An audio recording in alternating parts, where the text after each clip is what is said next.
What's up, Sim Racers? This is Larry, TJR Sim here today. I just wanted to do a quick little long-term review of the SimLabs P1X that I've been using for over 3 years now. Also the monitor stand as well.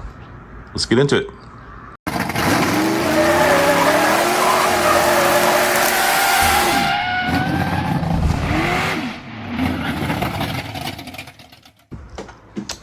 Alrighty, so let's get into the long-term review of the P1X from SimLabs. So I've been using this rig for over 3 years now, and since the beginning I've had motion on it, whether it was the Next Level Racing V3 rig or now the D-Box. Now, also 4 transducers or more on this rig at any particular time. So lots of experimenting, lots of swapping out of different parts and components.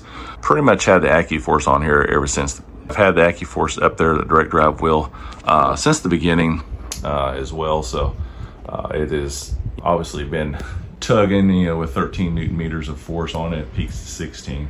Is put the plates in the mounting system to its through the ringer, I guess. Actually, it's not as strong as say like a semi-cube or something like that with 20 something Newton meters of torque, but it is, I use this thing daily almost, right? So for the last several years.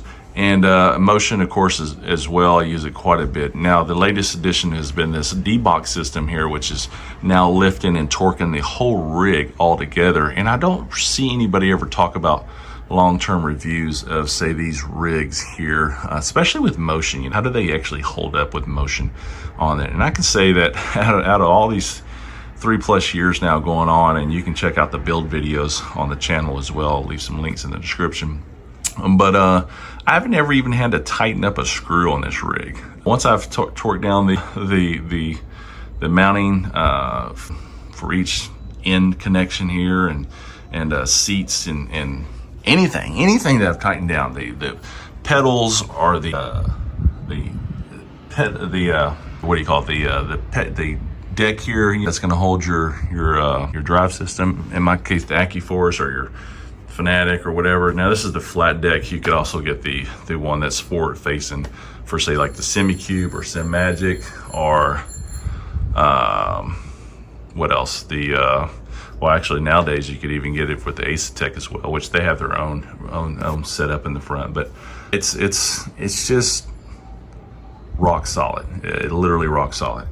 Several things, of course, I have the triple monitor stand here as well, which is not attached to the motion part of the rig, but it is separate. But still, even that just never went out of position or anything. And with that, with a 80/20 rig, you have various things you can just hook up to it. So you have some hangers here. Put some little fans in here to blow on me.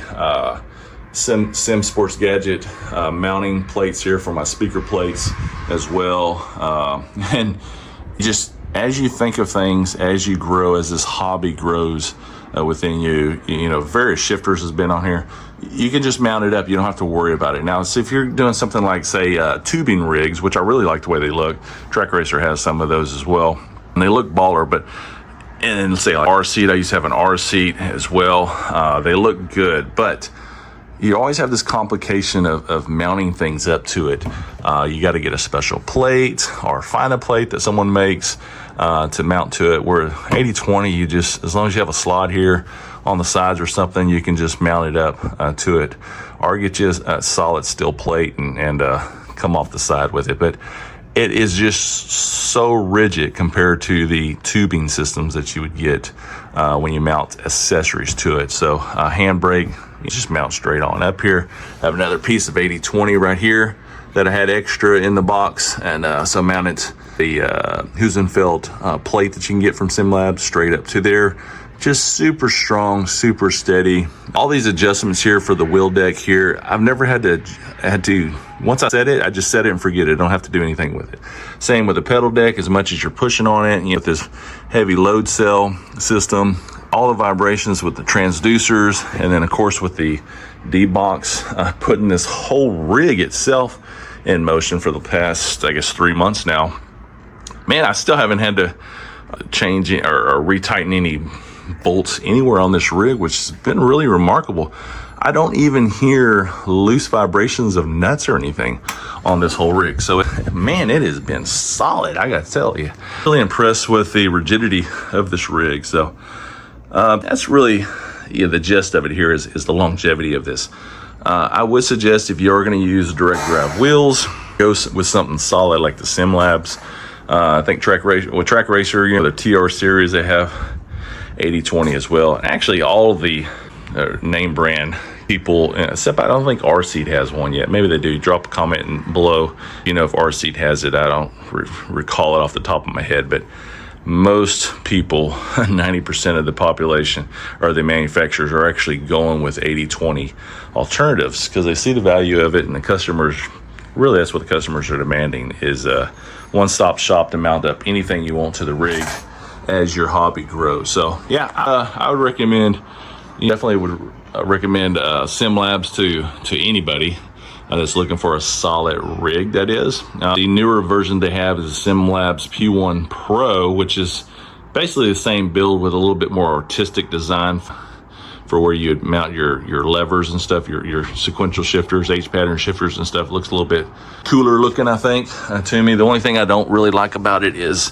when you come down here to the bottom plate, is they have a solid plate that goes all the way the length of it, which, it does look good, but it limits me to only this top row to hook things to, or the very bottom row, and that I don't like. but I guess most of the stuff that you buy from SimLabs either mounts up to this top row or the bottom row, or underneath or on top anyway, so it's not really too big of a deal for their ecosystem. But maybe it limits you down the road. Now, for instance, if you're using a cubic system for motion rig where you may need more of these slots to mount up to, that may be a problem. But obviously D-box wouldn't matter because it mounts underneath.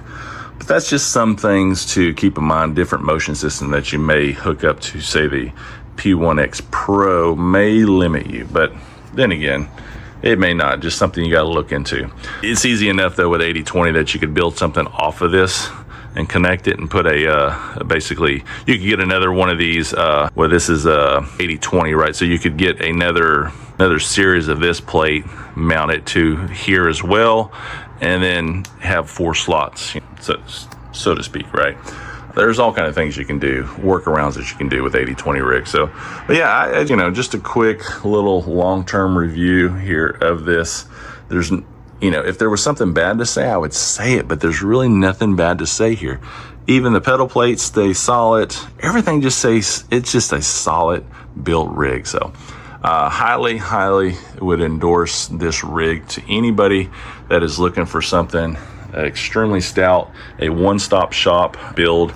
You buy it and forget about it, and you'll never need another rig again. Basically, this will be the lifespan of your sim racing in, say, any 80/20 rig, but especially the SimLabs one as well. I can attest to this because I have it, right? Obviously. But yeah, I hope you find this useful. If you have any questions of something I may have forgot about covering as far as the 80/20 build, you didn't go too in depth with this, check out the build series of this on my channel for more in depth of how everything went together 3 years ago, that is. I'll leave some links in the description for that. But if you can think of anything that you have questions about for the 80/20 rig setup, or just comment about your 80/20 system. What do you have? Do you use like Track Racers, which I really dig their designs that they have on their 80/20s? They look awesome. Or is SimLabs or nothing, for you? Let me know in the comments down below. So, all right, well, until next time, I'm gonna go sim racing. So I'm out.